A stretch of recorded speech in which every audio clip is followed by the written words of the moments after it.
welcome Michelle DeRosa from Michelle DeRosa Healing and Coaching. She will be presenting, she will be presenting Soul Connection, Navigating Distractions to Connect with Your Inner Wisdom. Welcome, Michelle. Thank She'll you. talk about she'll talk about the importance of connecting to your soul and the different kinds of distractions we encounter. Michelle is a certified Reiki 2 practitioner, sound healing practitioner, energy healer, and soul empowerment coach. She's also certified in crystal and chakra healing, is a holistic health practitioner, board certified, and through coaching, energy work, including Reiki and sound healing, and events, Michelle supports people's mind, body, and soul in making positive and empowering changes in their lives, helping them to heal, grow, and expand into their best lives. And today, she will help you connect with yourself at a soul level through a short meditative practice. Welcome. We're so happy to have you here. Thank you so much. I really just want to start by saying that I am incredibly honored to be here. Michelle has been a really big part of my healing and growth journey. You know that. I was a participant at her very first women's retreat, and it kind of changed my life. And now I'm a facilitator at her retreats as well. I will be at two of her upcoming retreats, June and September, the women's retreats, performing sound baths for you all.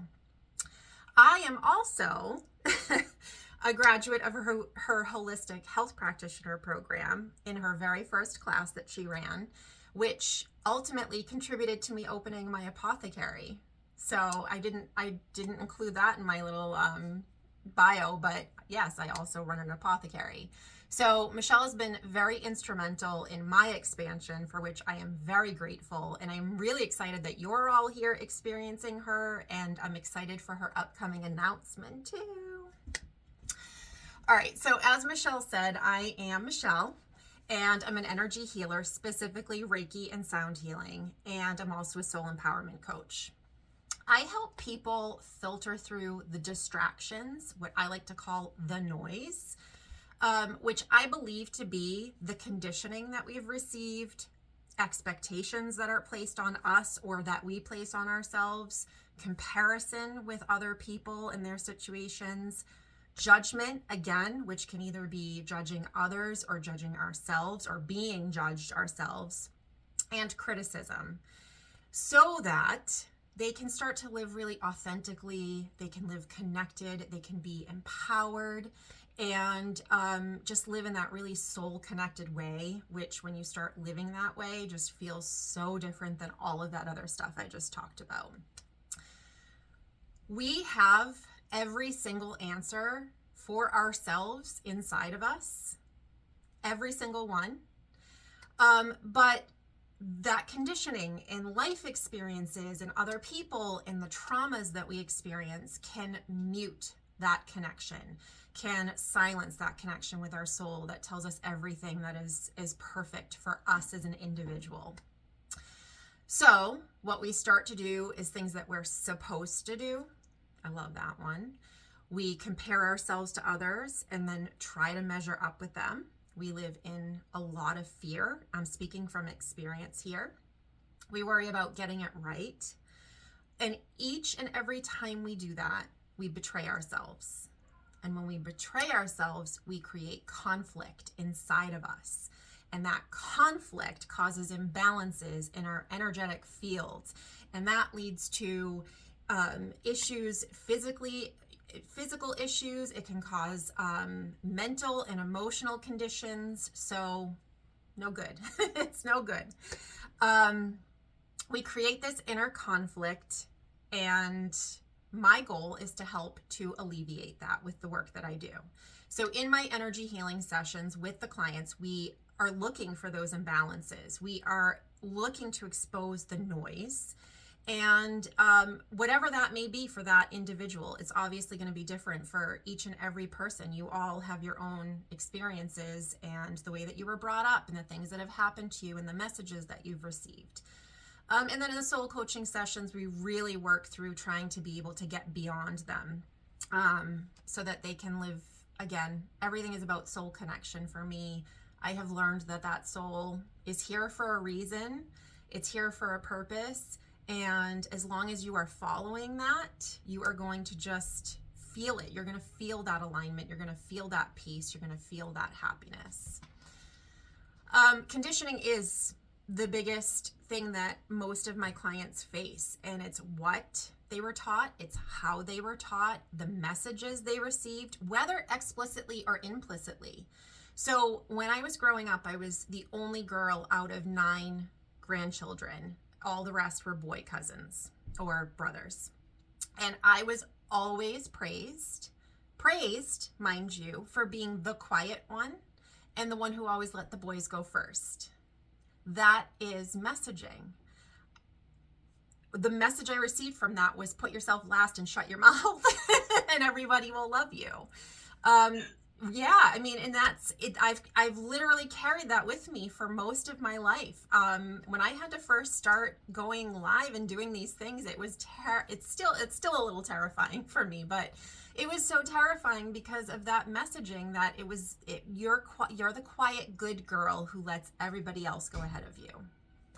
So that messaging is often so ingrained within us that we're not even aware of it.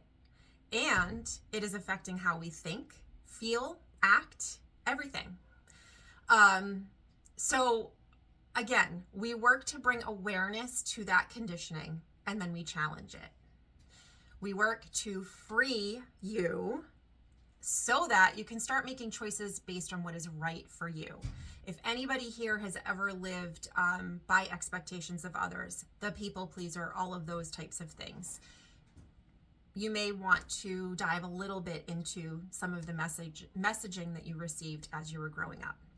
So truly, after sessions, I have so many of my clients say that they feel so much lighter and so much more at peace and ease. And honestly, it's because they're connecting to their true essence, the beauty that is them. And it takes away all of that pressure that comes from all of those other things that we were talking about, to just be able to be yourself. A little bit more about my story. I lived with all of the distractions, all of them. I grew up with a really fearful mother. She was riddled with anxiety. To combat that anxiety, she controlled anything and everything, including me. So I truly never learned to listen to my inner voice. As far as I knew, I didn't even have one. I don't have a choice is one of the phrases I used time and time again throughout my entire life when I was asked to do things, when I thought I wasn't even asked to, I just thought I had to do things. I didn't think I had a choice. I learned to be who other people wanted me to be. I learned to be the person that fit in. Brene Brown talks about the difference between belonging. The opposite is not, being an outsider. It is fitting in, because you're just trying to be the person that everybody else wants you to be. I was truly ruled by fear for my entire life, which made me super anxious, stressed out, judgmental of myself and others, and super negative. I had zero self-confidence. I was a people pleaser with zero boundaries, and I was a perfectionist.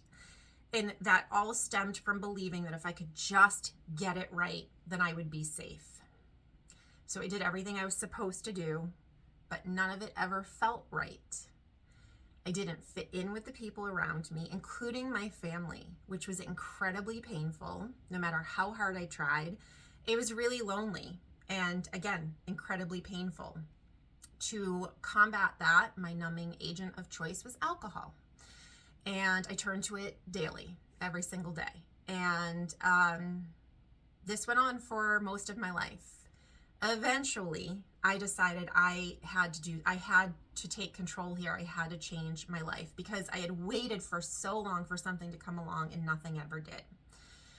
So I dove headfirst into self-help, meditation, yoga, journaling, affirmations, and all of those things really, really, truly helped me so much. And then 2020 came, that bitch of a year, 2020. 2020 rocked my world. There was so much loss for me, a loss of life around me, loss of income, loss of sanity, truly. And I broke. I never dropped a ball, mind you. I still did every single thing I was supposed to do. But inside, I broke. I shattered into a million different pieces. It ended up being such a blessing for me. So, first off, I quit drinking in February of 2020. And I know in my heart that that was divinely guided. Had I still been drinking through the pandemic and through everything that happened after that and as a result of that, I'm not sure I'd still be here to be talking to you today. So that was my first kind of just do what comes to you, do what your intuition. It was totally random. It was not planned, but it happened. The other part about breaking is that when you do that, you get to put yourself back together the way that you want to. You get to decide what pieces to keep and what pieces to sweep away and say, I have no need for you anymore. So this was really the beginning of like my healing journey, I would say. And then very shortly after that, Reiki came into play. And I felt so connected to Reiki, where I experienced difficulty with the healing process. Reiki brought ease for me. It just, I connected with it on such a deep level, and I knew that it was meant to be a significant part of my life, and that it probably was in a prior life. Like, there's no doubt in my mind I was a healer in lifetimes past. So, different than Vic and Ash and Adam, who have been, kind of living this spiritual life for most of their lives, this is relatively new for me. Like, I did a 180 when I started this healing journey myself. But it started this path for me, and that's what it's all about. It's being able to just listen and say yes and start taking steps, even if they're teensy tiny small baby steps, but just going where you are led. And the more you do this, the more you will realize that there's a big plan. It might not make sense in the beginning, but you just keep on going and you keep on walking, and you will look back at some point and say, it all makes sense. When I went to Michelle's first retreat, I fought it so hard. Something about it spoke so deeply to me. I kept seeing it and I kept saying, I'm gonna do this. And then I would talk myself out of it and I wouldn't sign up for it. And it just kept popping up in front of my face. And it was like, you have to do this. And it really, truly was life altering for me. So there is no doubt in my mind, it was meant to be. Again, her holistic health practitioner. I wasn't necessarily planning to sign up for that, but it led me where I was supposed to go, and it has all come together. So today, I wanted to share with you a really simple way to connect with yourself at a soul level. This can be done on a daily basis. It doesn't take a lot of time. It is something I do regularly. I actually spent some time doing this morning. Sometimes it's a part of my morning routine. Sometimes it's just when I'm really going through stuff and I just need to connect with myself, and I need to gain some clarity. And other times it's just something I can do randomly to help me live a little bit more intentionally. And the more you practice this, the easier it will be to filter out that noise and connect with yourself at a soul level. So if you would like, I would love to have you close your eyes and just take a few intentional breaths here. Just a nice deep inhale in, sighing it out of your body with an exhale. As you continue to do this, really connect with your body. Feel that breath coming in through your nostrils and expanding your chest or your belly, and then going back out on your exhales. fully grounding yourself into this moment. Allow those thoughts to quiet down and just be here for this moment in time. Now ask yourself, what do I need? And wait. There's no forcing here. You don't have to come up with an answer. You just need to receive your answer. What do I need?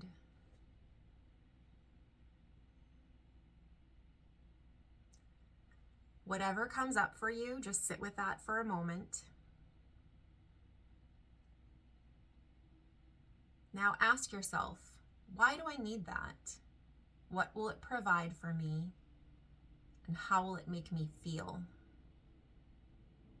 Again, no forcing, just allow, which can be the most difficult part of this process.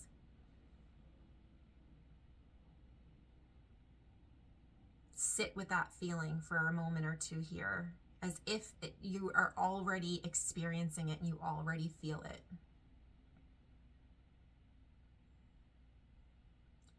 And now finally, ask yourself if there are other ways to bring about that feeling that you're looking for. And here, the goal is to be very open, to allow for curiosity, remembering that it does not have to make sense for you right now. Just allow it to come up through you. If it's meant for you, it'll make sense when it's meant to. And whenever you're feeling ready, just once again connect with your body by taking a nice deep breath, becoming aware of your space, and then opening your eyes. Hopefully you got some messages come through there. The more you practice this, the better it becomes. And the reason to go a little bit deeper is sometimes our surface level answer of what do I need is associated very much with those expectations and the conditioning. So when you get really in touch with the feeling that you're going for, that tends to come up through the soul and not from the brain and from your thoughts. The very important part of this process is to allow yourself to give yourself what you need. We can come up with all these great things and it comes to us and then we don't act on it. So again, this can be really small baby steps, nothing that is going to overwhelm you. If it is meant for you and it's coming to you right now, it's not going to be something that you can't handle, for sure.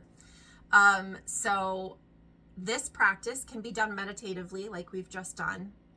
You can also use it as questions in a journal prompt. That's how I actually used it this morning. And just allow yourself to free write after you ask yourself those questions. And the more you practice it, the easier it becomes. And the more intentional you start to become with the choices that you're making and the behaviors that you have and the actions that you take. And it just creates this beautiful alignment with your soul. Not only that, but giving yourself what you need fosters self-care, self-acceptance, and connection with higher power, God, source, however you want to phrase it. And giving yourself what you need is an act of self-care, and that in and of itself fosters feelings of worthiness and unconditional love, which is just, everything. The more you love yourself, the more you are willing to do what is right for you, no matter what is right for anybody else. And that's when you're going to feel that sense of peace come in for you. So just remember, you have all of the answers, every single one of them inside of you. I loved when Ash and Adam both talked about intuition trumping all, like what you feel, what comes from you inside. That is the most important thing, no matter what somebody else says or what you're taught or any of that stuff. Even what I've just shared with you today, whatever you heard and said, that I don't like that at all. I love that because you're connecting with your thoughts on it, not mine. So trust yourself above all else. And I do have a lot of resources on my website, free resources, meditations, master classes, group healings. So you can feel free to check that out at spreadingthecheer.com. And I also have a free sound bath download available on the homepage down at the bottom. So if you want a sound bath for free, you can have that as well. Thank you so much. Awesome. Thank you so much, Michelle. That was beautiful. Thank you. And I'd love to hear your journey of how you got to where you are now. You know what I mean? A lot of times, like you said, people think that if we're healers, that we're just born this way, we knew everything, we just came in like this. And it's like, oh, no. It took a lot of work to get to this point. Yeah, and listen, I was in my mid 40s when all of this happened. So the other message here is it's never too late, ever. Good one. That's another good one. That's great. And I'm so glad that Spirit guided you to my retreat and that you got so much from it. And it's a sheer joy to have you at our retreats, and the connection that we have made is definitely lifelong. Like, we met at the retreats and then she came to the next one, and we had an amazing connection with all the women at that retreat, and we all actually got together again the next year, just us, to have our own little sister retreat because we all felt so connected. So the sense of community that comes from the retreats is really amazing too, and I'm wicked blessed that the universe sent you to our retreats and then I met you. Likewise. And then I continue to work with you. I know. I love it. I love it. Thank you for having me today. Definitely. Thank you so much for offering that. It was wonderful. And now, you know, others know what you can do. That's just a little practice that you can try when you're feeling either like you need some kind of spiritual guidance. And what's great about that is because, so I'm teaching you about divination and ways that you can use these spiritual